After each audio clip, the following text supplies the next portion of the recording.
Inside Racing, take a long look at the Saratoga paddock because this is the final Inside Racing of this year from Saratoga. Even as you're watching this, Naira is heading down the Northway, down the Turnpike for the Friday opening at Belmont Park. But we still have some unfinished business here at Saratoga, some good races of the week, and a chance to meet Jerry Bailey, meets leading rider for the second year in a row. We'll talk to him, but first, races of the week coming up.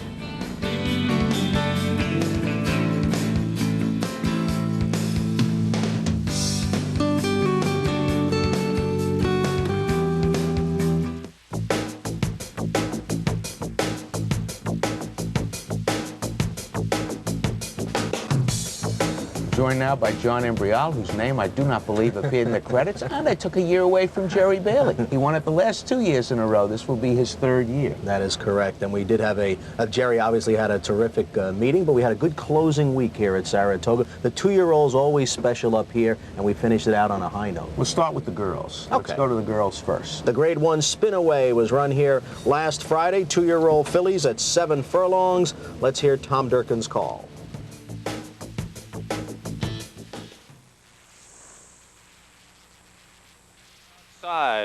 Last two states, and how about now? Annie Cakes is up close early, fabulously fast down toward the inside. Pearl City off just a beat slowly, up to join the leaders now. Moving down the back stretch, and last two states a short lead. On the outside, Annie Cakes pressing hard. Fabulously fast is there, and right there in the thick of it is Pearl City. Storm Song just in behind the lead, and she's fifth. Private Pursuit is sixth on the outside. High Heeled Hope is seventh at the rail. A break of 4 to How About Now, and another 3 back to the trailer Oath. A lively first quarter in 22 1/5 seconds. They're moving into the far turn. Fabulously fast in front by a half length. Pearl City staying with her. Annie Cakes continues to run with the pacemakers, third by 2. High Heeled Hope advancing to fourth. Storm Song is fifth, 5 lengths from the lead. Then it's How About Now toward the inside. Private Pursuit takes to the far outside. And Oath, the field turning for home, fabulously fast, and Pearl City head-to-head at the top of the stretch. Pearl City on the outside, fabulously fast, has something left. She'll pass the 8th pole with the lead by a neck. Pearl City on the outside second. Oath is now third. Down to the final 16th, fabulously fast. And Pearl City head-to-head the length of the stretch. And here comes Oath, charging hard in the shadow of the wire. And Oath comes from last to first. One of the reasons top rider Shane Sellers can't stay in New York, he has first call from Frank Brothers, and this may be a classic example. Oath was dead last down the backstretch. An amazing performance on this race course, riding for the Cherry Valley Farm. Frank Brothers, Shane Sellers. Oath takes the allegiance to the Spinaway. She broke her maiden here at Saratoga, and she wins the Spinaway in her second career start. Pearl City did get the bob for second. Fabulously fast was third, 7 furlongs, 123.71. The boys took center stage on Saturday. The Grade 1 Hopeful, also 7 furlongs, also 200,000. Let's get Tom's call of the Hopeful. And they're off. Smoke Glacken comes out first, but here comes Kelly Kipp. Making up ground quickly on the inside, Kelly Kipp and Smoke Glacken. Country Rainbow's in between them, and so is Mercer Mill, running in fourth. This Nearly Was Mine came out in fifth. Ordway is sixth on the outside, 5 lengths behind the early pace. Then it's Adverse and a break of 4, back to slow starting Gunfight. The field moving up the backstretch. Look at that quarter, 21 3/5 seconds, and they are smoking. It's Smoke Glacken on the outside, and Kelly Kipp going head-to-head in a torrid speed duel that takes him into the turn. And it's 3 lengths back, Country Rainbow on the inside, around the far turn. Smoke Glacken taking over. Kelly Kipp couldn't stay with him. It's Smoke Glacken opening up, 44 1, a dazzling half mile. This Nearly Was Mine is rallying. And here comes Ordway mounting a bit on the outside. Kelly Kipp back pedals to fourth. Country Rainbow and Gunfight. Then Mercer Mill as the field turns for home. Smoke Glacken will come to mid-stretch with a 4-length lead. Smoke Glacken in front by 5 at the 8th pole. Then it's Ordway on the outside, followed on the inside by This Nearly Was Mine, then Gunfight. They're coming down to the finish, and here is a dazzling performance. Smoke Glacken wins the Hopeful by 7 devastating. A lot different than the girls' race. This horse is in the speed duel to the top of the stretch and then pulls away willingly. They finished in 14 seconds, and nobody was gaining on the sapling winner, Smoke Glackland, William Roberts, Bob Levy, Alex Carkenny, Henry Carroll's the trainer. Craig Perrette came up for the ride. Now 4 victories in a row for this gray son of Two Punch. It's Smoke Glackland on fire in the hopeful. Ordway did get second. Gunfight was third. Kelly Kipp disappointed. His first loss, he finished 7th, was up the track. We'll go to Monmouth Park now for the Grade 3 Longfellow Handicap. This one is on the turf at a mile and a furlong. A short field of 5. Here's Larry Kalmus with the call. They're racing in the Longfellow Handicap. NB Forest had to take up shortly after the start. Waiting L'Angéleur and Holy Mountain are out the best. Waiting L'Angéleur will set the pace early. Holy Mountain settles into second from the inside and is being taken off the pace. Then it's a gap of 6 lengths to the trailing trio of Islefax U, followed on the outside by Op Smile, and NB Forest saves all the ground there and moves into 3rd position. The opening quarter in 23 4/5 seconds. It is Waiting L'Angéleur in front and Holy Mountain right behind him. He's a length off the lead into the clubhouse turn. NB Forest is pulled up to 3rd position now, and he's 8 lengths off the lead. Right behind him is Islefax U, and Op Smile trails them by 2. On to the backstretch. Waiting L'Angéleur on the lead, but Holy Mountain and Joe Bravo are sticking close to Waiting L'Angéleur, making him run an honest pace up here on the lead. These two have moved away 7 from NB Forest. It's a length and a half back to Islefax U, and Op Smile biding their time in the back. The half mile was in 47 2/5 seconds. Chuck Lopez and Waiting L'Angéleur is still on top into the far turn. Holy Mountain has been very close the whole way, and now he's a length and a half off of Waiting L'Angéleur. NB Forest has 8 lengths to make up. He's being ridden and not responding right now. He's been passed by Op Smile on the outside. Then it's a gap of 3 to Islefax U. Turning for home in the Longfellow, and it is still Waiting L'Angéleur, but Op Smile has moved into second now, and he's coming with a rush. On the inside, NB Forest is a contentious 3rd. Op Smile on the outside to the front. Waiting L'Angéleur second, then NB Forest. Op Smile gets the lead and opens up in the last strides. NB Forest takes second, but Op Smile and Edgar Prado have won the Longfellow over NB Forest. Small field here does not stop Edgar Prado from making a last to first move. Good patient ride by him. This is a horse owned by Colts Limited. Bill Boniface is the trainer. Edgar Prado rode. Op Smile wins the Longfellow. At 3 to 1, NB Forest was second, and Waiting L'Angéleur finished 3rd. We go now to Louisiana Downs for the Grade 3 Alabama Derby. 3-year-olds on the main track at a mile and a furlong. $250,000 up for grabs. Here it is, start to finish. All in line in the Grade 3 Alabama Derby, and there they go. Zarb's Magic goes up to the front, and Vivace outsprints him, and Vivace gets the lead, and Gonzalez places the filly right at the rail, and she leads by 2 as they go into the line. Here comes Rajah's Omega to take over second. Zarb's Magic it takes up 3rd. Beer Belly Bob from the outside is in 4th. Duck Soup is in 5th, just 4 from the front. Fig Fest in between runners race is in 6th. Claim Santiago is 7th, but just 3.5 from the leaders. After that, De Boca Rio, followed by Sluo Slinky, and the last horse is Security Code. Security Code trails, but just 7.5 from the front as they head onto the backstretch. Vivace takes them along, leading it by a length and a tail. Just off of her in second, it's Rajah's Omega. To the outside, Zarb's Magic is in 3rd, but just a length and a half from the front. Beer Belly Bob in 4th. Fig Fest settles into stride 5th, just 4 from the leaders. To the outside, Duck Soup in 6th. Sluo Slinky takes up 6th and is on the move along the inside.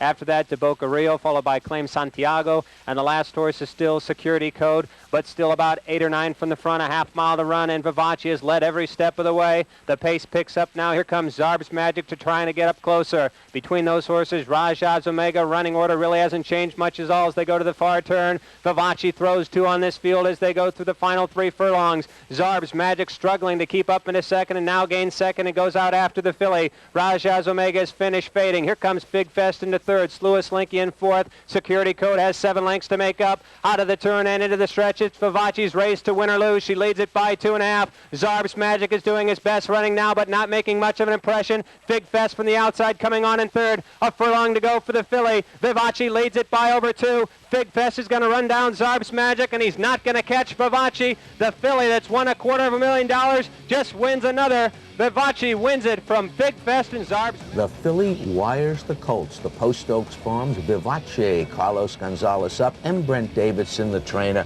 wire to wire. Vivaci takes the Alabama Derby. Big Fest was up to be second, and the favorite, Zarb's Magic, had to settle for third. And that's the out-of-town races and the local races for the past week, and that kind of wraps things up as far as that's concerned. But we should pay a special note to some people who we think did a terrific job up here. Before we bring in the jockey that's done a terrific job. Jockey you'll see later, but you got to know how beautiful this place is kept and what a wonderful meeting we had up here. John Mangona been running this place a long time. George Hathaway taking over now. Don Capone, who does the grandstand maintenance. Everybody is super. And as for the track maintenance, well, you've met Don Orlando on this show. That's correct. He did a terrific job along with his assistant Jerry. And you got to think about it. We've been at Saratoga through the Olympics, through the Republican convention, through the Democratic convention, and everything worked out well. The weather, of course, always a big factor. We had good weather this meeting. And the Kentucky horses, Howard Battle bringing up those Kentucky horses, just made this the most exciting race meeting we've had. Really was fun. It was kind of difficult, wasn't it? It was difficult, but it was a lot of fun. Tough handicapping, but great racing. And speaking of great, Jerry Bailey coming right up.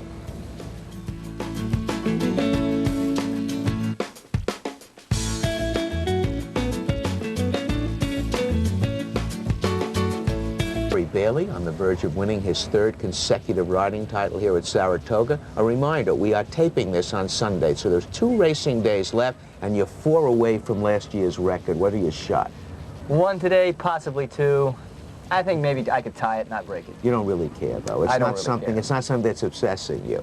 Now, remember, you were gone a couple of days this meeting, and you were gone for probably as great a meeting as this has been. A bit of a shadow, the cigar trip. Yes, you know, that's the best reason I can think of to leave Saratoga. It didn't turn out quite as well as I would have hoped, but I think if you run around there enough times, Harvey, you're going to get beat sooner or later. And there's various speculations as why he got beat, and if the heat comes my way, I'll take it, but... I don't want to hear that, because frankly, I watched that race, and I don't think anybody was guilty, you, Billy, or the horse. You lost. Big deal. You know, that's the way it goes sometimes. You're going into the museum where he'll join you, and it'll be 16. He tied Citation's record, not a disgrace. No, and he's still a great horse, and I hope everybody comes to see him at Belmont. And they came to see him here at Saratoga. Now, that public workout the other day, we're going to take a little bit of a look at it, at least from the top of the stretch. It was just a light gallop. You weren't really flying. Yeah, you were going about, you went 117, I think, for the 6th furlong? Yeah, Billy told me just to go out there and, you know, if I went 114, great. If I didn't, don't worry about it. Let him have some fun and stretch his legs. He enjoyed himself. He did. You know, it was funny. Usually he really pulls up right at the finish, but he heard the roar of the crowd, pricked his ears a little bit, and gave me a little bit more. He came back, he thought he had won a race. Yeah, it was just more or less of a gallop without really galloping him. You know, I always tell people when they were going to see Cigar that day, I said, you're going to see a horse, you're going to say, isn't he great? Beautiful. But it's psychological, because we could show you a lot of horses in the paddock. If you didn't know what they had done, Cigar is great because of the aura that surrounds him. Oh, absolutely. And I'll tell you, Harvey, if you look at him, he'll look back at you, and you know that he's looking right at you. He loves it. He really is. He's a professional racehorse, and we are going to see him down at Belmont. Twice, Good Lord maybe? willing, yes. Twice, maybe? Yeah, the plan is the Woodward and then the Jockey Club Gold Cup, but you know, with these horses, everything's subject to change. But that was a great career thing for you. It was great. Now, as for this meeting, I spoke to your wife one day. It was not a grass race. Forget grass. You're winning about 1/3 of those. It was 40%. I think it's down to 1/3. Forgetting that, this was a dirt race. And you were on a horse, I think 8-9 to 1, and they opened it up, and you shot through. And I told Susie, I want you barred. You're too good. It's not fair. Well, it's my idea that at Saratoga, they're tight turns, and they're banked a lot more than any other track in New York. And if you can save ground and get through on the inside, we've always talked about this. If you get through, you're a hero, and if you don't, you're a bum. That's right. I've quoted you many times, Right. and we're going to look at a race, probably will show that. This is a race you won on a horse named Noble Cause going on the turf. We're going to watch the whole race. I want to show where you position yourself and why you continue to win. All Let's right. take a look at this race right now. Put it on. Here they go. Position your number one coming out. What do you think? Now, this was the melon turf, which is not as sharp. I think one of the reasons you control these turf courses is because you gauge those turns so well. Well, the whole idea into the first turn is not to really be on the lead, but be somewhat in behind the first flight and saving ground. You know, if I can't get to the hedge, I'll get as close as I can, but I happen to be on the hedge right here. In the entire meeting, I did see you walk into trouble on 1 or 2 dirt races where you made that move and it closed. It doesn't always work, Harvey, and you look silly when it doesn't. But I think I'm on the number 1 filly. She's got red and white silks. She's a funny filly to ride because she's got a very tender mouth, and it's very hard to steer her. You'll see as I turn for home, I try and push her one way or the other, and she overreacts with her head. But I'm sitting here now waiting for something to break. A lot of times on the Belmont turf course, you'll start to work your way out here because it's sweeping turns and the ground saving is not quite as crucial. But I think here you got to hang in there and just hope for the best, and I'm right behind the lead horse now. And what people can't see is Robbie Davis on the lead. His filly's getting out a little bit. So there is room. And I can see him fighting her, so I figure, you know, if he lets her get out, I'll sneak through on the hedge. If he really wrestles with her and keeps her on the hedge, there'll be room between he and the horse next to him, which is what happened. The idea is to think every moment in this. Well, you try to, you know, and sometimes there's too many things happening, but I try and concentrate on the most important thing, and that's finding a hole and saving ground. You're going to run it now, I think, right? Right here, I'm going to give her the gun and try and shoot between horses.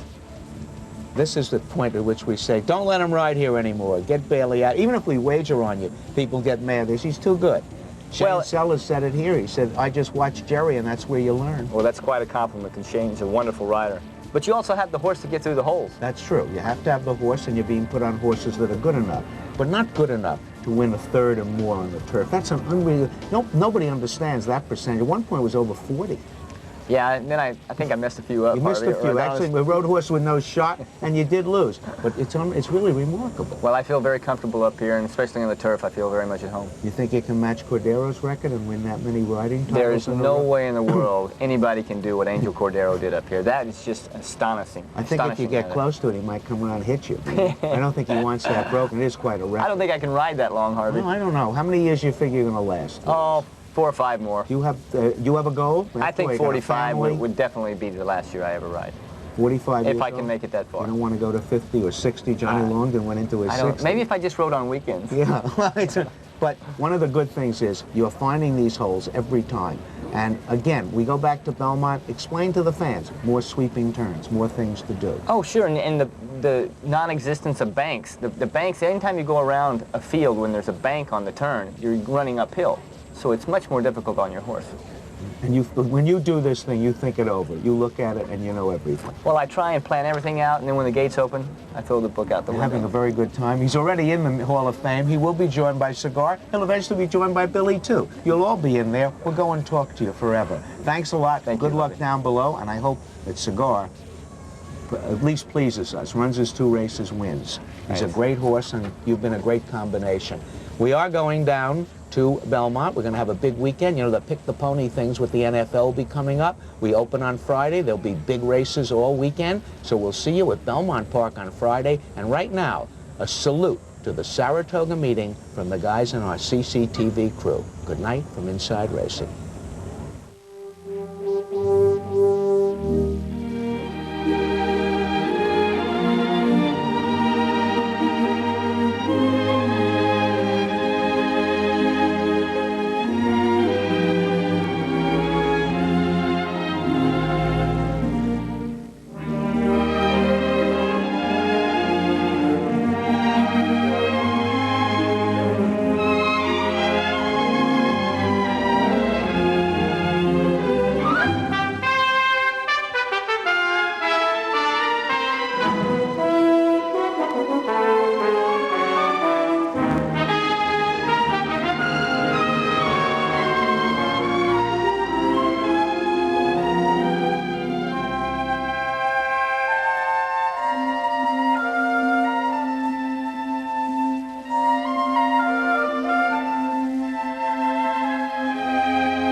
Good evening. Welcome to Inside Racing. We are back from Saratoga at Belmont. We're concluding our abbreviated 3-day week before we begin our regular 5-day-a-week schedule.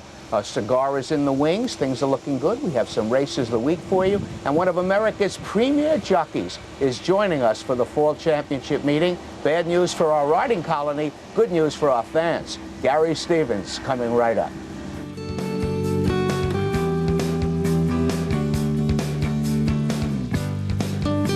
Fall Championship meeting when you get a Gary Stevens in the jocks room. Gary, welcome to Belmont Park. Last year was a very brief visit. Right, came in for about a month and a half last year, enjoyed my stay here, had some good success, and got a lot of business out here. Of course, Wayne Lucas, Bobby Frankel sent a lot of horses out here, and picked up some new people last year, met a lot of new people, and looking forward to it again this fall. I was looking at the media guide because I knew I was seeing you today, and wherever I looked, you had won in 1995, which is what prompted me when you left to say the riders chipped in for a limo to get you out of here. But now you're going to stay to meet, go back maybe on occasion, but generally staying here. Right. I'm even thinking about the possibility of going to Florida this winter.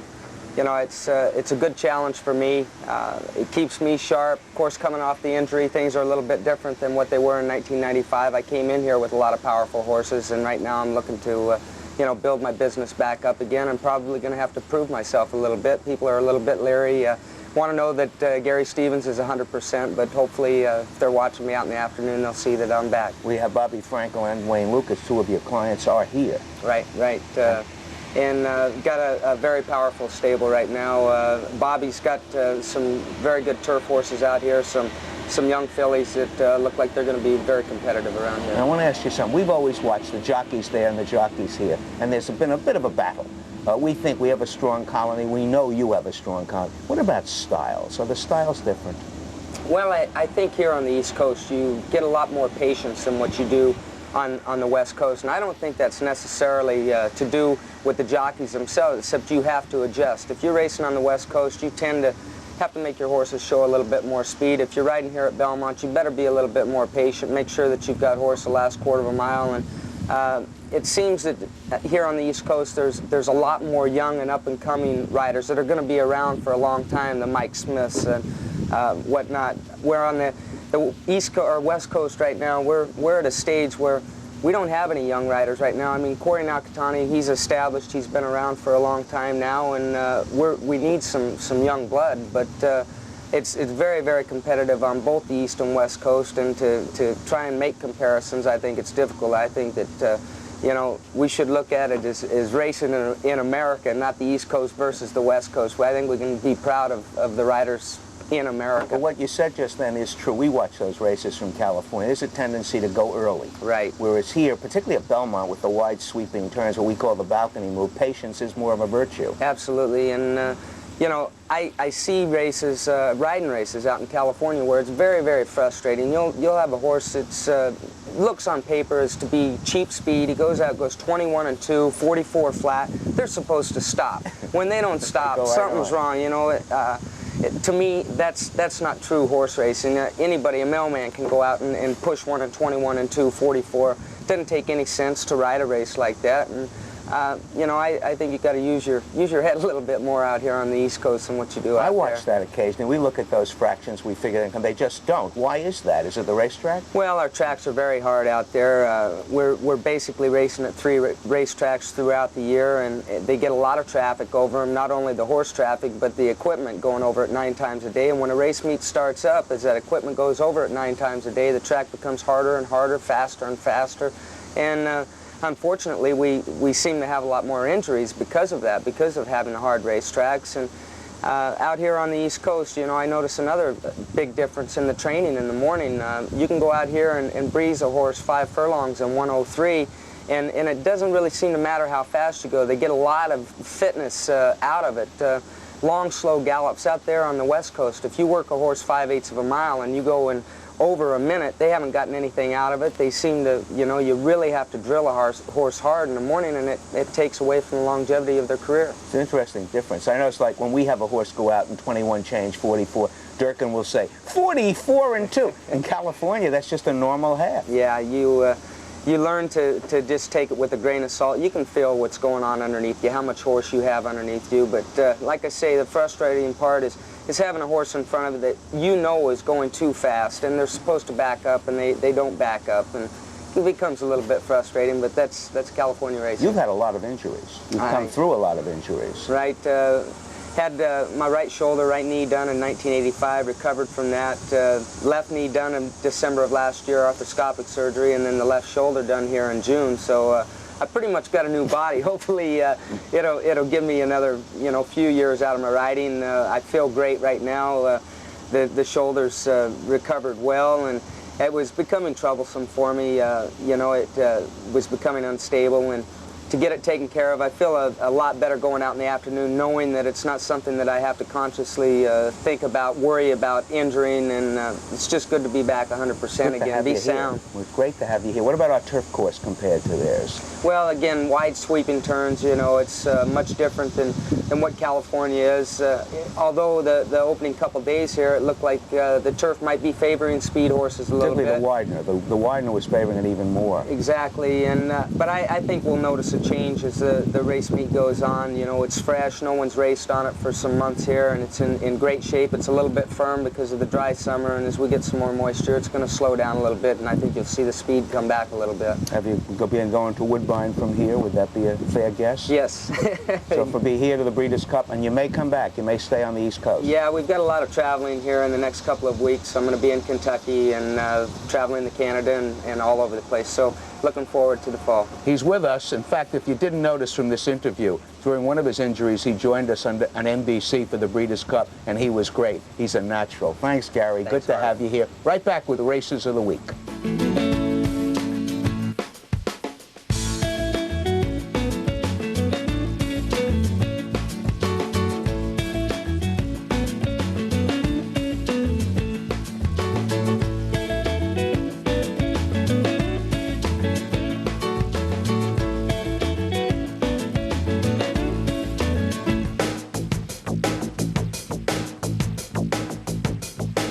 Joined now by John Imbriale for Races of the Week. We are back at Belmont Park. We're back at Belmont Park. A lot of big weekends coming up. We had opening weekend a couple of days ago, and we'll take a look now at the Belmont Breeders' Cup Handicap. This one is on the turf at 1 mile and a 16th. It is for 3-year-olds and up. It's a grade 3.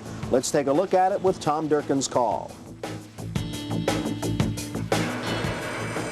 They're off. Carey's Clown and Doughty strike out for the lead together. Gentleman Beau has come out third. Grand Continental up close and on the outside. Then Surratt, Volo Sheen, and Mighty Forum takes up a position at the back of the pack. Carey's Clown, the expected pacemaker, is in front, but Gentleman Beau is right there to keep the pressure up all the way. To their outside, Grand Continental under a snug hold, rating third. It's a length and a half, and Doughty now settles back in fourth. Surratt is restrained in fifth position. Volo Sheen tucked away at the inside. Mighty Forum trails the field behind what appears to be a moderate pace here. It's about 8 lengths from front to back, moving down the backstretch. Carey's Clown in front, mild pressure, Gentleman Beau on the outside.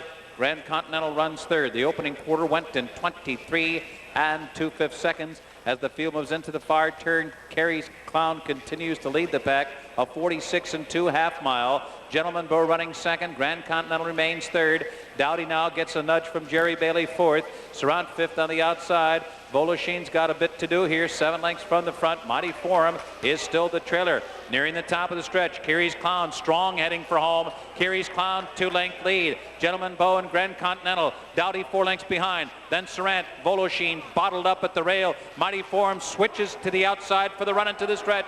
At the top of the stretch, it's still Carey's Clown. Grand Continental trying to get to him. Gentleman Beau is in between horses. Volo Sheen looks for a way through on the inside. Doughty's on the far outside in the final furlong. Carey's Clown still there. Short lead on the outside. Gentleman Beau. Volo Sheen in tight. Down to the finish. Carey's Clown and Gentleman Beau. Carey's Clown wins. The worst thing that can happen to a winner is to see yourself under the red arrow in this picture. Pat Day claimed foul against Jean-Luc Samin on Carey's Clown for interference at this point in the race. The stewards looked at it for a long time and did reverse, and actually didn't reverse. The gift went to Gentleman's Beau, the horse in third from the inside. But Carey's Clown was placed behind Volo Sheen, changing the result completely, giving it to Gentleman Beau. Elaine Walden, Donald Farish, Mike Carroll, W. Elliott Walden, the trainer, Jose Santos enjoyed the gift. Gentleman Bow, long shot, takes the Belmont Breeders' Cup on the DQ. Bolashine was placed second, and the original first place finisher, Kiri's Clown, was moved down to third. We'll go to Arlington now for the Grade 3 Arlington Matron. This is for fillies and mares. It's on the main track at a mile and a furlong. And here is Michael Rona with the call. All in. Beautiful Dispatch. Restored Hope in the pink cap and looking for the lead. War Thief going fast on the inside. They're the two leaders from your ladyship crossing over into a prominent position. Miss Nance's fourth on the rail. The rest of them almost in a line. Northern Relation the widest of them. As they race out of the stretch, the leader Restored Hope booting clear with a 4-length advantage over War Thief. 2.5 lengths to your ladyship, who's on the outside of Miss Nance. Exotic Moves is 4 lengths further back, being kept company by 49 Hearts. Belle of Cosine third last on the rail, 12 lengths from the front, followed by Northern Relation and Trick Attack.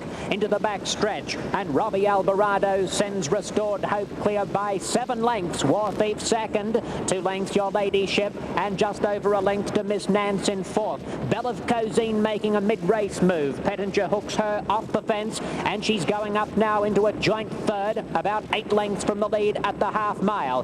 Further back, 49 Hearts caught wide around Exotic Moves. 3 to Northern Relation and 3 lengths to Trick Attack as they reach the 3/8 turn. And the leader Restored Hope by 5 lengths. War Thief is second. Belle of Cosine continues to make headway, going up now in search of the second berth at the 5/16. They're closing in on this leader at a rapid rate. Belle of Cosine sweeping up now to join and shade Restored Hope, followed by War Thief. They're clear of your ladyship as they turn for home in the matron. Belle of Cosine clear, bounding away by 3 lengths to War Thief, then Restored Hope and your ladyship, but past the 8th pole comes the bell. Belle of Cosine is set to wrap up the Modesty Matron double, as she is far too good for her rivals here today. Belle of Cosine cruising home of 4. Belle of Cosine uses the tiring Restored Hope as a stalker, follows him, takes the lead, and the filly pulls away willingly. Barbara and John Smickler, Steve Harvey the trainer, Don Pettinger on the 2-to-1 favorite. Belle of Cosine pays $6.20 in winning the Arlington Matron Handicap. War Thief, long shot, was second. Your ladyship finished third, mile and a furlong, 149.20. Let's go to Pimlico now, a sprint race, the Grade 3 Safely Kept Stakes. This one is for 3-year-old fillies. A short field of 5 went to the post. And they're off in the Safely Kept Stakes. Rare Blend, Desiderosa, and Flat Fleet Feet is right there with the early pace. And Silent Greeting is second to last, and JJ's Dream is the trailer, only 4.5 lengths from the front runner. Desiderosa, and Desiderosa's made the lead a little more than a length to Rare Blend in second, and Silent Greeting in third, and Flat Fleet Feet is only 3 lengths from the lead, racing second to last, and JJ's Dream is the trailer as the quintet moves around the far turn. Just 4.5 lengths first to last. Around the far turn, Prado and Desiderosa leading the way. Rare Blend alongside in second. Flat Fleet Feet trying to gear up on the outside. Takes third now, just 2.5 lengths in the front, and Silent Greeting and stretch running JJ's Dream. They hit the quarter pole at Pimlico, and it's Desiderosa leading the way. Rare Blend, Flat Fleet Feet coming with a run on the outside. Desiderosa, Flat Fleet Feet, Rare Blend in between horses, 3-way tussle, and JJ's Dream trying to get into the action for the final furlong. Flat Fleet Feet, JJ's Dream on the outside, Desiderosa to the rail, Flat Fleet Feet and Richard McGlory, and JJ's Dream on the outside, Flat Fleet Feet, JJ's Dream on the outside, gaining inch by inch in the last strides, JJ's Dream by a no. Good finish here, but the favorite, Flat Fleet Feet, gives up to JJ's Dream at 4-to-1. Mario Pino riding for Ed Fleecer Jr., John Franks the owner. Came from last to first to get the win, did JJ's Dream, winning the Safely Kept. Flat Fleet Feet was second, and Rare Blend checked in third, 6 furlongs, 109.40. Let's go down to Calder now and check out a couple of 2-year-old stakes races down there. We'll begin with the girls in the Susan's Girls Stakes. 2-year-old fillies at 7 furlongs. Phil Saltzman with the call.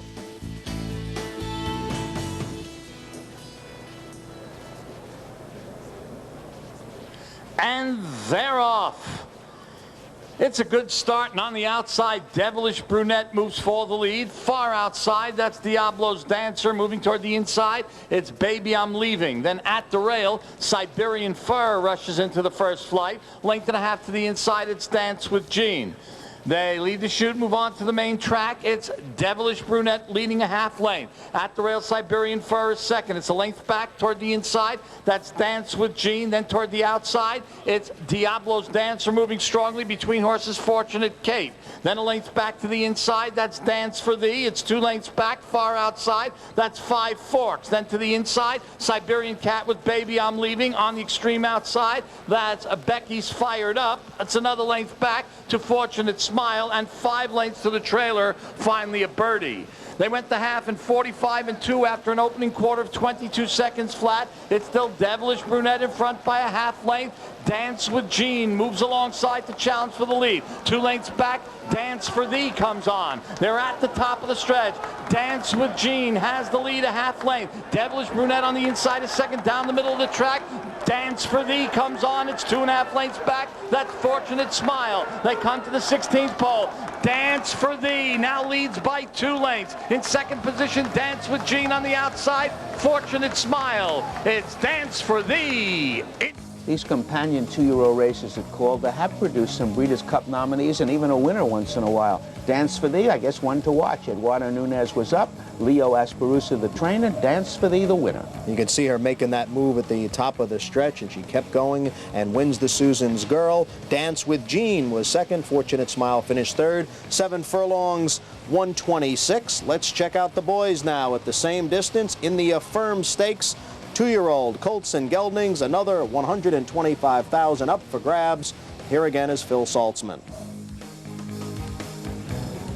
And they're off.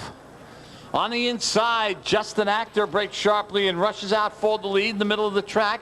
His Honor moves up second. Then toward the far outside, that's KJ's Appeal joining the first flight. 2 lengths to the inside, it's Blunt Island. They leave the chute, move on to the main track. On the inside, it's Justin Actor with a short lead between horses His Honor to the outside, KJ's Appeal. Moving through at the rail, that's Blunt Island with Topaz Runner alongside. Then it's 2 lengths to the far outside. That's Yazoo Buckaroo. Length back to the inside, it's Telesham. Trailing the field, Nicholas Diaz. He's about 9 lengths off the lead. They went the first quarter in 22 and 3. They leave the backstretch, move to the 3/8 pole. On the inside, Justin Actor with His Honor on the outside. KJ's Appeal. At the rail, that's Blunt Island next. Then toward the far outside, it's Blazing Sword coming on 5th. 2 lengths back to the inside, Topaz Runner.